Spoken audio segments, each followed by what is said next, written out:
Ano niya, Mr. Maravillas, yung mga balita ngayon. Marami po. Nagbabaga yung mga kwento ngayon, mga kababayan, sa politika. Other than sa politika, yung kinasangkutan ni Gibbs. Nagbabagang mga balita at pagtalakay sa mga isyu ng lipunan. Bulsa, opinyon, banat at paglalantad sa katotohanan. Bulsa, what you see is what you get. You decide. Na karumal-dumal. Pero pag-usapan muna natin, mga kababayan, yung politika ni Inday. Kasi na-interview doon sa Davao yata yun, sa isang barangay. Tapos nag-declare, tatakbo daw siya sa susunod na eleksyon. Ang aga talaga yung pamumulitika ni Inday, mga kababayan. Tatakbo siya sa eleksyon. Yung next election po, midterm, kailangan man vice president siya, tatakbo siyang senador or congresswoman or babalik siya sa pagka-mayor. Kasi yung midterm election po, mga kababayan, next year, senatorial and local elections yun. Di ba? Unless, mga kababayan, ang plano niya, tumakbong congresswoman para tumakbong speaker of the house para patalsikin si Martin Romualdez. Pero vice president na siya. Yung pagiging speaker of the house, mga kababayan, number 4 ba yun? Number 4 highest official of the land. Number 2 na siya. Di ba? So kung titingnan natin, nonsense po. At yung presidential elections, mga kababayan, sa 2028 pa, 4 years from now, para mag-declare siya na tatakbo sa pagkapangulo. Politika na agad yung nasa isip ni Inday. Hindi pa nga naayos yung DepEd. Anong posisyon BP Sara muling tatakbo sa susunod na eleksyon? Talaga niya, Mr. Maravillas, like father, like daughter, para lang mapag-usapan.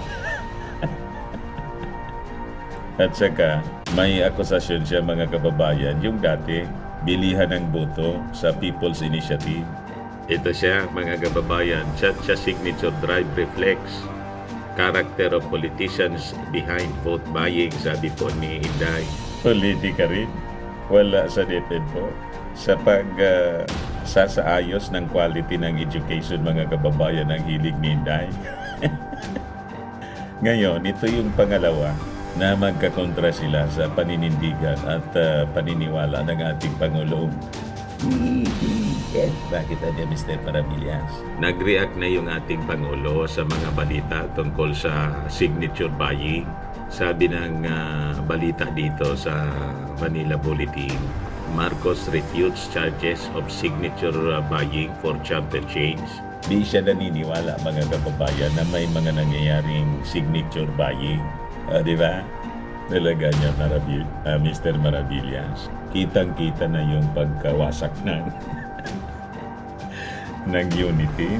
Magkaiba na yung mga sinasabi ng Pangulo at ni Inday. Matagal na po. Doon nga lang po sa peace talks issue. Kinontra ni Inday. Di ba? But before ko, mga kababayan, ibigay sa inyo yung full story, click subscribe muna dito sa ating YouTube channel and hit the notification bell para lagi po kayong updated sa mga kaganapan dito sa ating bansa. Huwag na rin po ninyo na-skip yung ating mga commercial ads para tuloy-tuloy lang ang pag-unlad ng bagong Pilipinas. Sa kayo mga Marcos loyalist po pala, lagi ninyong isusubscribe po. Yung hindi pa nakasubscribe, yung lahat natin mga channels para lagi pong malabanan natin po yung fake news ng mga dilawang DDS. Tama po? Unahin natin itong sinabi ni Inday po, nakakandidato siya. Nonsense niya, Mr. Maravillas. Talagang naglalaway niya, Mr. Maravillas, sa politika. O, di ba? Pagpapakita ito ng tunay na kulay nila kung gaano sila sarap na sarap. Sa politika, mga kababayan, ang tagal pa ng eleksyon, yung pagtakbo na po yung pinag-uusapan. Samantalang si Martin Romualdez po, tutok na tutok sa kanyang trabaho. Wala man lang po na nami-mention na siya tatakbo. Di ba? May tamang panahon dyan, mga kababayan. Siguro, pag malapit na yung midterm election, kasi more than 1 year pa po, May 2025 yung election. January pa lang ngayon, 2024. Para maghanda sa eleksyon. At si Inday, Vice President. Kumbaga, tatakbo siya for a President. Alam nga naman, incumbent Vice President siya, tatakbong senador. Ano yon? Or congresswoman para maging speaker. At labanan si Martin Romualdez. Ano yon? Mas mababang posisyon. Or mayor. Buti kung expire na, tapos na yung term niya. Kaya this is actually a nonsense story.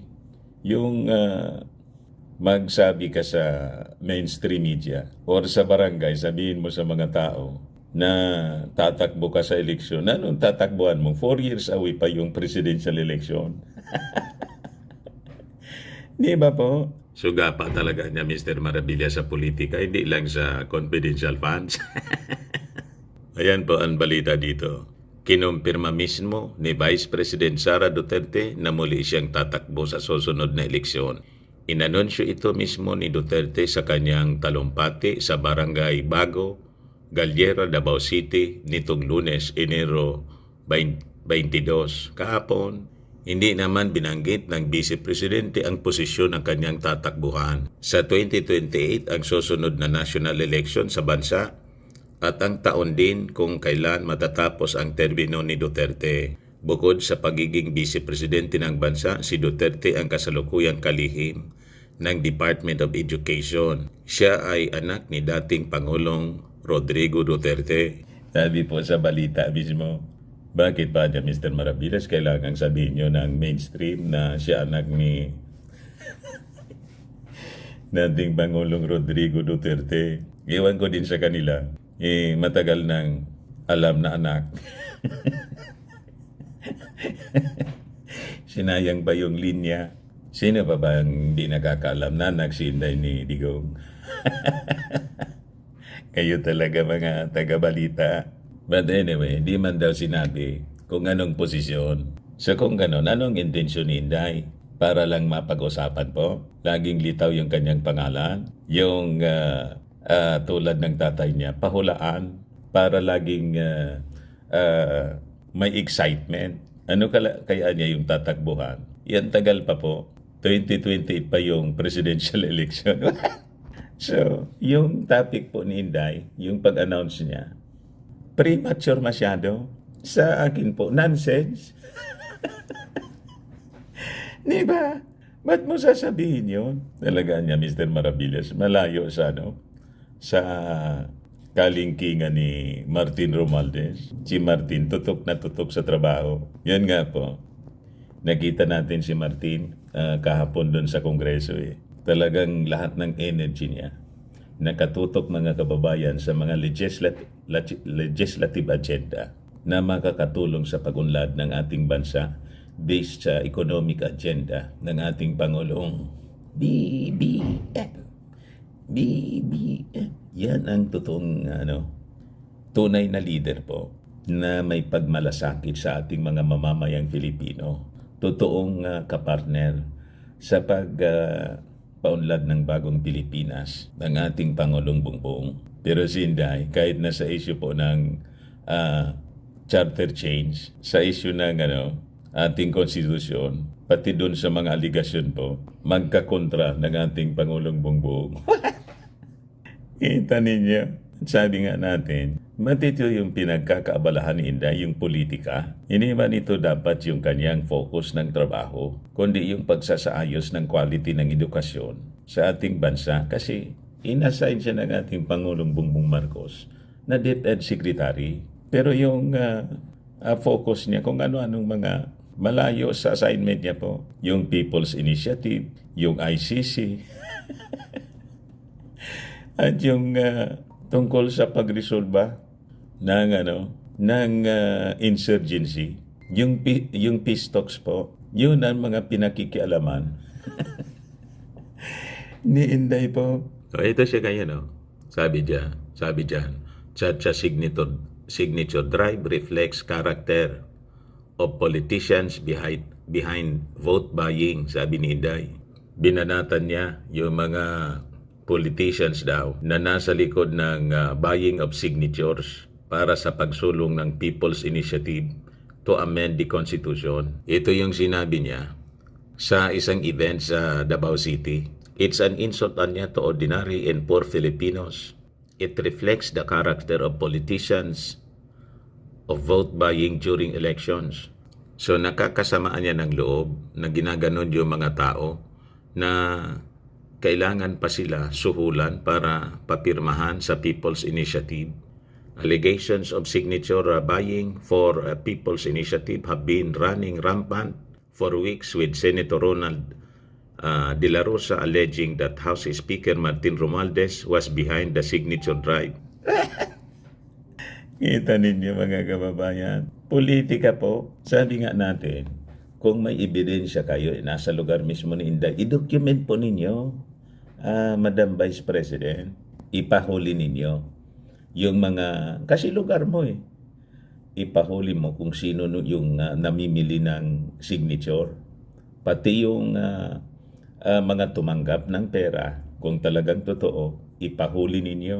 Kasuhan ninyo, sige, pa-interview po. So halatadong politika. The Speaker has since denied the allegations, with Majority Floor Leader and Zamboanga City 2nd District Representative Manuel Jose Dalipe coming to his defense, since Romualdez supports a constitutional convention for any amendments in the Constitution's current economic provisions. Baka ang sinasabi dito, Constituent Assembly, hindi man Constitutional Convention po. Kasi ito na yung yung latest po. Yung mismong sinabi ng ating Pangulong Bongbong kay Senate President Mig Subiri, bakit hindi na lang kayo yung manguna? You lead it. Tapos, kung anong napagkasunduan ninyo sa Senado about the charter change through Constituent Assembly, i-adapt na lang ng Congress. So anong rason? Bakit gagawin pa yun ni Speaker?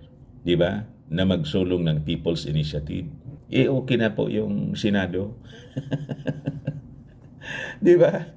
Kaya nag-react na po yung pinsan ni Martin Romualdez, yung mismong ating Pangulong Bongbong Marcos, kinondra yung sinasabi ni Inday. Although hindi niya mabinanggit si Inday, pero kontra yung statement po. Kinontra ng statement ng ating Pangulong Bongbong Marcos yung mga pinagsasabi, akusasyon po ng mga nasa oposisyon na alay na po si Inday. Alay na po sa mga mga dilawan. Di ba yung nag-aligasyon po nito? Si Congressman Lagman doon sa amin, si Edsel Lagman, LP, Liberal, Dilawan. Naka-align doon yung mga akusasyon, Inday. So ito yung sabi ng ating Pangulo. President Marcos has refuted claims that cash has been offered to Filipinos in exchange of their signatures to push charter change through People's Initiative. Ayan po yung ating poging-poging presidente na napakakalmado lang po. So sabi niya, sa pagkakaalam po niya, wala namang ganun. Ang sinasabi, hindi bayaran ng cash, kundi nangangako ng kung ano-anong benefits. Sabi ito ng ating Pangulo at the sidelines sa interview sa official launching ng lung transplant program sa Quezon City kanina. Sabi ng ating Pangulo, well, pag kabinayaran yung signature, hindi tatanggapin ng COMELEC yun. So walang mangyayari doon. So we will just have to let COMELEC to do their job, do their work, and to validate the signature. And if there's a suspicion na may ganun nga, hindi ibibilang yon yung mga signature na yon. The Chief Executive also said that he has asked the legislature about the signature buying scheme and even thought of halting the release of benefits at the moment to prevent the scheme. Tinanong ko niya lahat sa ating legislature, totoo ba yan? Hindi naman nagbago yung mga release namin. Constant pa rin. So sinabi ko, the other thing is para hindi tayo pagdudahan, stop muna natin yung pag-release ng mga benepisyo. Hindi naman maganda rin yon kasi may nangangailangan talaga. So ano Mr. Maravillas yung basa mo sa sinasabi ng Pangulo? Ang basa ko po, never pong ito tolerate ng ating Pangulong Bongbong Marcos ang ganitong gawain. Halimbawa, may mga sinasabing bayaran or signature buying. Yun ang malinaw sa mensahe ng ating Pangulong Bongbong. Kaya ipapahold ko niya. Kasi di ba yung mga balita, na yung mga tupad, yung programa ng DSWD sa tupad, yun daw yung ginagamit. So ipapahold niya yon. Kaya lang ang problema, marami yung nangangailangan. So maapektuhan tuloy.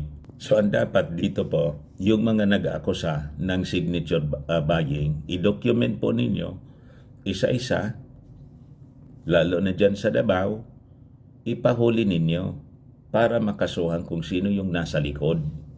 Hindi yung kwento kayo ng kwento. Sige lang ang kwento ninyo. Halata tuloy na naninira lang kayo.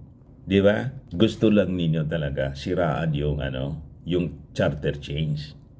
Yun ang malinaw dyan mga kababayan. Ayun man lang po ang ating mga kwento ngayon. Ako po si Dante Maravillas. Bye-bye po. God bless. Baka lang gusto ninyo itong itry. Fairmax Firming and Lifting Cream, pinapahid po sa mga pulses and affected area. Mainam po sa paninigas na mga kaso-kasoan. Ito naman po, Automax Radiant Serum. Sa mukha naman yung application. Anti-aging po siya. You will look 10 years younger than your age. Sa mga cancer patients naman po, baka lang gusto ninyo itong itry. Ningxia Red Mix Fruit Drink. Ini man po siya gamot, food supplement siya. Kaya lang gawa siya mga kababayan sa goji berry. Yung goji berry may anti-cancer properties. Ayos pa? O yung mga inquiries ninyo, dumiretso na lang kayo sa aming messenger sa Facebook para masagot namin agad. Ako po si Dante Maravillas. Bye-bye po. God bless. Sa mga naghahanap pala ng malinis and spacious fitness gym, punta lang po kayo sa aming Colossal Fitness Gym. We also offer Grab Car Rental with our brand new 2023 model ng Toyota Innova. Also accept booking for those who are planning to travel via PAL, Cebu Pacific and other airline companies, local and international, and bills payment for Meralco Bills, PLDT, etc. Kahit saan po kayo gusto mag-travel all throughout the world, pwede na kayo magpabook online. Marami na po nagpapabooking sa amin po, pati sa hotel po, para makaminos po kayo, makamura. May Paymaya din po kami sa Kabayan Center. Ang Colossal Fitness Gym is located at 3rd floor, Security Bank Building, Landco Business Park, Legazpi City, Albay. For inquiries, look for Jilon Maravillas. Contact number 0966-802-0949. Lagi na pong matao sa amin. Ito po yung isang malaking truck na dumating, mga bagong gym equipment po, na set up na po namin. May treadmill na din po kami. Ayos pa? Ayos na Mr. Maravillas.